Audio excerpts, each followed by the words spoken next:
ভারতে পালিয়ে যাওয়ার পথে নিজাম হাজারীর দেহরক্ষী পুলিশের হাতে আটক। ব্রাহ্মণবাড়িয়ার আখাউড়া আন্তর্জাতিক ইমিগ্রেশনে চেকপোস্ট সীমান্তপথে ভারতে যাওয়ার পথে আটক হয়েছে ফেনী জেলা আওয়ামী লীগের সাধারণ সম্পাদক ও সাবেক সংসদ সদস্য নিজাম উদ্দিন হাজারীর দেহরক্ষী মো. ফরিদ মানিক ওরফে পিএস মানিক। সোমবার ১২ আগস্ট দুপুরের দিকে আখাউড়া আন্তর্জাতিক ইমিগ্রেশন চেকপোস্ট সীমান্তপথে ভারতে যাওয়ার সময় তাকে আটক করে ইমিগ্রেশন কর্তৃপক্ষ। পরে ঊর্ধ্বতন কর্তৃপক্ষের নির্দেশে সন্ধ্যা ৭টায় তাকে আখাউড়া থানা পুলিশের কাছে সোপর্দ করা হয়। মেশিন মানিক ফেনী সদর উপজেলার পাঁচগাছিয়া ইউনিয়নের মাথিয়ারা গ্রামের মো. মোখলেছুর রহমানের ছেলে।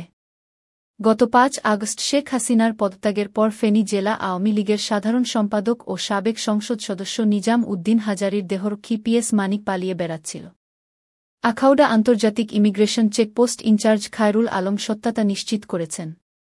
তিনি জানান, ফেনী জেলা আওয়ামী লীগের সাধারণ সম্পাদক ও সাবেক সংসদ সদস্য নিজাম উদ্দিন হাজারীর দেহরক্ষী পিএস মানিক। তার বিরুদ্ধে দেশত্যাগে নিষেধাজ্ঞা থাকায় বহিষ্করণরোধ করে ঊর্ধ্বতন কর্তৃপক্ষের নির্দেশে আখাউড়া থানা পুলিশের কাছে সোপর্দ করা হয়েছে।